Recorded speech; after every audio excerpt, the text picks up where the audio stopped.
Bismillahirrahmanirrahim. Assalamualaikum warahmatullahi wabarakatuh. Alhamdulillahirabbil alamin wa bihi nasta'in ala umuri dunya waddin. Wassalatu wassalamu ala asyrofil anbiya'i wal mursalin wa ala alihi washabbihi ajma'in. Amma ba'd. Nabda'u darsa bil basmalah. Bismillahirrahmanirrahim. Terima kasih.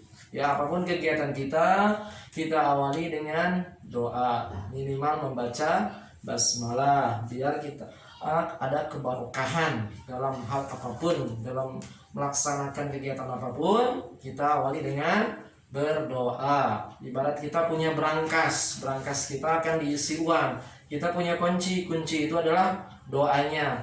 Masukin kuncinya, buka berangkasnya, masukin uangnya, terus kunci lagi. Jadi kita dalam menuntut ilmu awali dengan doa, isi ilmunya, terus akhiri dengan doa biar ilmunya tidak mana-mana. Ya, terima kasih. Ya, sebelum Bapak mulai untuk pembelajaran PAI hari ini, Bapak akan absen dulu. Hadir semua hari ini. Ya, mudah-mudahan tidak ada yang sakit, atau tidak ada yang ngantuk, atau tidak ada yang izin. Ya. Dari Muhammad Adilfi ada, Nahwan Muzaffar ada, hadir. Faiz Muhammad Hanafi ada. Di belakang ada. Wah, kenapa antum? Ngantuk? Silahkan itu kalau ngantuk keluar dulu, ambil wudhu dulu, atau cuci muka. Lanjut, Ezar Dwi Raditya hadir. Muhammad Aris Rafi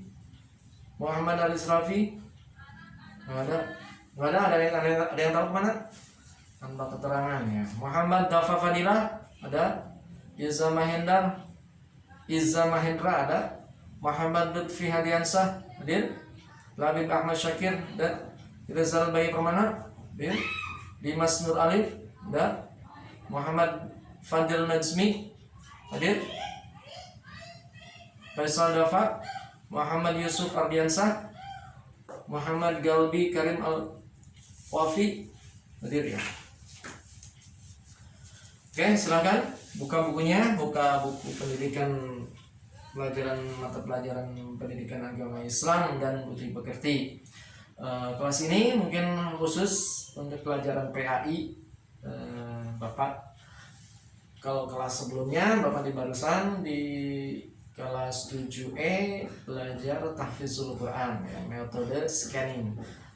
Tapi untuk kelas ini Bapak khususkan pelajaran PAI atau pendidikan agama Islam dan Budi Pekerti. Oke. Pada kesempatan hari ini Bapak akan mengambil tema menunaikan sholat wajib berjamaah sebagai implementasi dari pemahaman rukun Islam. Antum tahu sholatnya rukun yang ke coba Adilfi saya harus tahu rukun Islam yang kedua. Yang kesatunya syahadat asyhadu an la ilaha illallah wa asyhadu anna Muhammadar Rasulullah. Yang kedua salat. Yang ketiga zakat, puasa dan haji bagi yang mampu. Berarti kita punya jadi 5 nih. Kewajiban kita rukun Islam ada 5. Tapi yang satu ada toleransi 5. Yang terakhir ada haji. Haji kita boleh tinggalkan kalau kita tidak mampu. Terus yang kedua puasa. Puasa kalau kita tidak mampu, kalau sakitan boleh. Puasa di sini adalah puasa wajib ya, puasa di bulan Ramadan boleh kita tinggalkan. Kalau kita dalam kondisi sakit parah, artinya boleh ditinggalkan. Terus yang ketiga adalah rukun Islam yang ketiga zakat. Zakat ini boleh kita tidak mengikuti, boleh kita tidak boleh kita tidak melaksanakan zakat kalau kondisi kita sakit parah, terus kondisi tidak mampu. Tadi sebutnya yang tidak mampu adalah fakir. Malahan yang tidak mampu atau fakir ini kita kasih bagi orang yang mampu akan menerima. Jadi tidak diwajibkan bagi orang yang fakir mengeluarkan zakat. Nah, rukun Islam yang kedua adalah sholat. Sholat bisa nggak dipikir kalau kita di sholat, kalau kita sehat kita sholat masih berjamaah. Kalau sakit boleh di rumah. Kalau misalkan tidak bisa berdiri, boleh duduk. Kalau tidak bisa duduk, boleh tidur. Kalau tidak bisa tidur, boleh dengan kicipan mata. Ya. Terus kalau tidak bisa dengan kicipan mata, dengan perasaan, dengan hati. Ada kan yang saat ini kalau di rumah sakit, ada yang lagi sakit parah, terus kondisinya stroke, tidak apa-apa, tapi hati masih bisa mengingat Allah, itu boleh melaksanakan sholat. Cukup sholatnya dalam hati. Kalau tidak bisa dengan hati, ya udah berarti boleh ditinggalkan. Berarti yang meninggalkan itu kita bersama-sama harus menyolatkan. Dalam arti dia sudah mati. Ya kalau dia tidak mau sholat, berarti dia mati. Tidak mau mengerjakan sholat, tidak bisa sholat, ya berarti dia mati hatinya, mati jasadnya. Kita sholatkan. Ya. Nah, rukun yang pertama adalah syahadat. Syahadat itu tidak boleh ditinggalkan. Ya. Syahadat. Semenjak kapan kita membaca syahadat, atau semenjak kapan kita sebagai orang muslim atau sebagai orang Islam, sejak kapan antum atau kita semua masuk Islam? Semenjak dalam kandungan. Begitu kita lahir, kita dilupakan. Sebelum kita lahir, kita berjanji dengan Allah dengan membaca asyhadu alla ilaha illallah wa asyhadu anna muhammadar rasulullah, terus diturunkan ke bumi atau ke alam dunia. Nah, yang menjadikan manusia itu kafir, Kristen dan lain sebagainya adalah orang tuanya dan lingkungannya. Oke, nanti terlalu melebar pembahasannya. Ya, sebelumnya antum tahu tidak yang kita bahas hari ini adalah sholat berjamaah. Tahukah antum apakah itu sholat berjamaah itu? Ya, siapa tadi? Ezan. Apa itu sholat berjamaah? Sholat yang dilaksanakan bersama-sama masjid. Oke, bagus. Boleh juga. Ada lagi, Pais, Dimas. Siapa yang menjawab? Dimas Nur Alif. Oh ya, Dimas Nur Alif jawab sholat yang dilakukan lebih dari 2 orang, salah satunya imam. Oke, boleh juga. Oke. Jadi sholat berjamaah adalah sholat yang dikerjakan oleh 2 orang atau lebih secara bersama-sama, dan salah seorang dari mereka menjadi imam, atau salah satu dari mereka menjadi imam, sedangkan yang lainnya menjadi makmum. Misalkan nih, dalam ruangan ini ada 10 anak, dan jatuh waktu ke waktu sholat duhur. Salah satunya harus jadi imam, yang lainnya jadi makmum. Jadi imamnya cukup 1. Ya.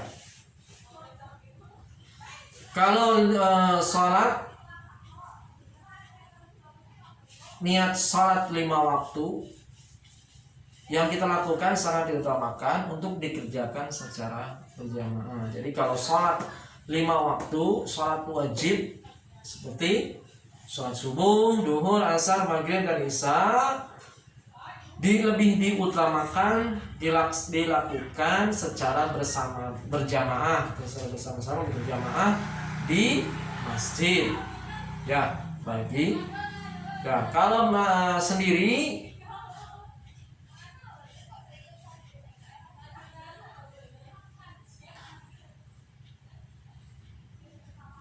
hukum kalau hukum sholatnya itu wajib, ya, wajib kifayah, tegas. Dalam Al-Quran juga dijelaskan, itu berulang-ulang. Kalau sholat itu wajib. Wajib itu apa? Wajib itu dikerjakan dapat pahala, ditinggalkan dapat siksa, ada ancaman, ada imbalan. Ya, logikanya gitu ya, wajib. Nah, sementara berjamaahnya nih, kalian jangan salah tafsir. Berjamaah secara bersama-samanya adalah hukumnya sunnah muakkad atau setengah dari wajib, atau lebih ke 75% mendekati wajib, itu sebutnya sunnah muakkad. Nah, sementara yang hukum salatnya disebutnya hukumnya fardu kifayah. Dalam suatu hadis, keutamaan sholat berjamaah bila dibandingkan sholat munfarid adalah sholat sendirian adalah dilipat gandakan 20 derajat hadis. Nah, kalau sholat berjamaah di masjid itu 27 derajat, sementara sholat di rumah 1 derajat, bacaannya juga belum tentu benar. Sudah 1 derajat, bacaannya belum tentu benar, makanya diharuskan sholat berjamaah karena kesalahan ada ditanggung imam. Ya. Apakah kalian apakah antum sudah mengetahui mengenai sholat berjamaah, syarat sah sholat berjamaah? Nah, syarat sah sholat berjamaah, satu, yang pertama harus ada imam. Yang kedua harus ada makmum. Yang ketiga harus dilakukan secara bersama-sama. Nah, kedudukan imam dalam sholat berjamaah sangat penting. Dia yang akan menjadi pimpinan seluruh jamaah sholat, sehingga untuk menjadi imam ada syarat tertentu. Yang pertama, syarat menjadi imam yaitu mengetahui syarat dan rukun serta perkara-perkara yang membatalkan sholat. Syarat sholat ini syarat sholatnya, mengetahui syarat sahnya sholat, mengetahui rukun sholat, dan mengetahui hal-hal yang membatalkan sholat. Yang kedua, fasih dalam membaca ayat-ayat Al-Quran. Yang ketiga, paling luas wawasannya dalam segi agama dibandingkan dengan orang-orang yang lainnya. Yang keempat, berakal sehat tidak gila, tidak stres, tidak dalam kondisi mabuk. Ya, berakal sehat, harus sehat. Terus yang selanjutnya itu berakal balik di sini mengerti antara yang salah dan yang benar. Kira-kira lebih dari 15 tahun. Alhamdulillah usia kan masih SMP, baru 13 atau 14 tahun ya. Yang ketiga, yang terakhir itu berdiri pada posisi paling depan. Jadi imam dia harus paling depan. Seorang imam laki-laki harus paling depan. Ya.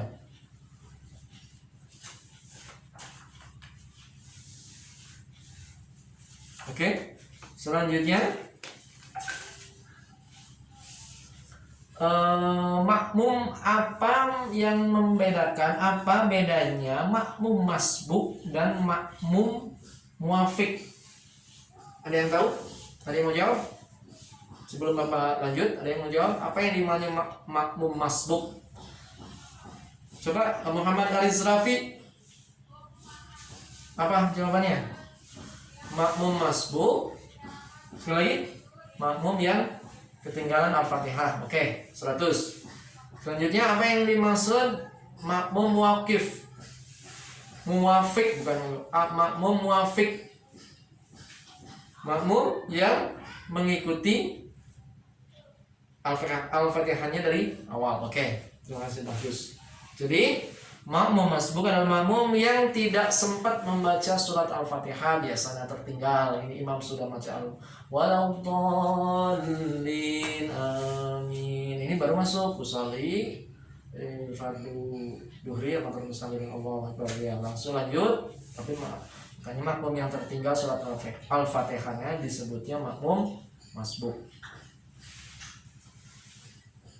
Yang mengikuti dari awal adalah makmum muwafik. Oke, sampai di sini ada pertanyaan? Silakan kalau ada yang pertanyaan, kita akan jelaskan. Ya, silakan dari Muhammad Adil Fiqra, apa yang ditanyain? Oh iya, yang ditanyakan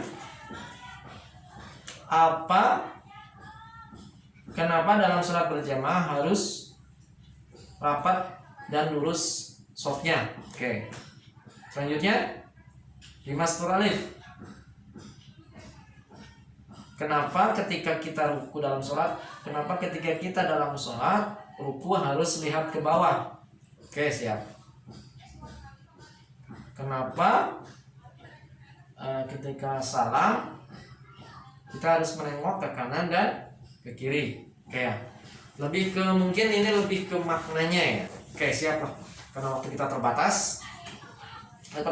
Kenapa sholat berjamaah harus berdempet atau harus lurus softnya? Terima kasih. Yang pertama, soft harus lurus, barisan harus lurus. Terus kita harus nempel dengan teman kita sebelahnya, sebelah kanan, sebelah kiri, karena untuk menjaga kesempurnaan sholat kita. Yang pertama. Yang kedua, biar kita tidak ada celah untuk setan menggoda kita dalam melakukan sholat. Yang ketiga, setiap manusia punya ion positif, ion negatif. Ketika ion positif berhadapan dengan ion negatif, itu akan menetralisir racun-racun dalam tubuh. Makanya kita diwajibkan dalam Islam, sholatnya harus berjamaah, harus berdekatan, harus rapat. Softnya harus lurus, harus rapat, karena setiap kita melakukan sholat sehari 5 waktu, itu ion positif, ion negatif bersentuhan akan menetralisir racun-racun dalam tubuh. Kalau sementara sekarang setelah selama kondisi pandemi corona, malah kita dijarak 1 meter dalam kondisi corona, kita dijarak, sholatnya tidak boleh berdekatan. Bapak sampai saat ini Bapak belum menemukan sholat yang di jarak ya. Sementara dalam hadis lain, ya mungkin karena Bapak belum tahu atau mungkin ada hadis lain, karena kondisi pandemik alam, yang seharusnya ketika kita dalam banyak musibah, kita lebih mendekatkan ke Allah Subhanahu wa taala. Yang selanjutnya itu, kenapa posisi ruku harus melihat ke bawah? Subhanarabbil azim wa bihamdi, subhanarabbil azim wa bihamdi. Nah, maknanya ketika kita melihat ke bawah, makna dari gerakan itu kita melihat bahwa di bawah kita masih banyak orang yang belum beruntung. Kita sampai saat ini sampai dengan keadaan yang baik-baik saja, sehat, walafiat, tidak kekurangan apapun, uang jajan tinggal minta, itu sudah cukup, harus banyak bersyukur. Masih banyak anak-anak seusia antum yang kurang beruntung. Coba lihat di jalan, orang tuanya sudah meninggal, orang-orang yatim di panti asuhan, terus orang-orang yang suka ngamen di jalan, orang suka bekerja ke kebun, banyak. Jadi makna dari ruku itu kita melihat saudara-saudara kita, ternyata di bawah kita masih banyak anak-anak yang belum beruntung. Ya. Yang terakhir, pertanyaan dari Dimas, kenapa harus melihat ke kiri ke kanan? Assalamualaikum warahmatullahi wabarakatuh. Assalamualaikum warahmatullahi. Ya, makna dari assalam satu, banyak ya, setelah saya banyak maknanya, Bapak ambil satu. Kita harus peduli sesama muslim, harus menengok saudara kita pasti lagi sakit atau sehat atau kekurangan apapun, menengok orang yang kekurangan, menengok orang yang sakit, saudara kita sesama muslim. Terus menengok ke kiri, sama masih kita harus menjalin silaturahmi sesama muslim, menjalin kekerabatan, menengok orang teman kita, saudara kita yang lagi sakit. Ya, mungkin Bapak menjelaskan secara maknanya saja ya. Mungkin dari segi lain, dari versi lain ada, dari hadisnya ada. Ya, demikian. Oke, untuk pembelajaran PAI Pendidikan Agama Islam dan Budi Pekerti untuk hari ini Bapak cukupkan. Mudah-mudahan antum semua tidak meninggalkan sholat berjamaah satu waktu pun, dan selalu istiqomah dalam menjalani sholat berjamaah. Oke, Bapak akhiri. Ayuhat talmid antahaina wa nahtatim bil hamdalah. Alhamdulillahirabbil alamin. Subhanaka Allahumma wa bihamdika asyhadu an la ilaha illa anta astaghfiruka wa atubu ilaik. Terima kasih. Wassalamualaikum warahmatullahi wabarakatuh.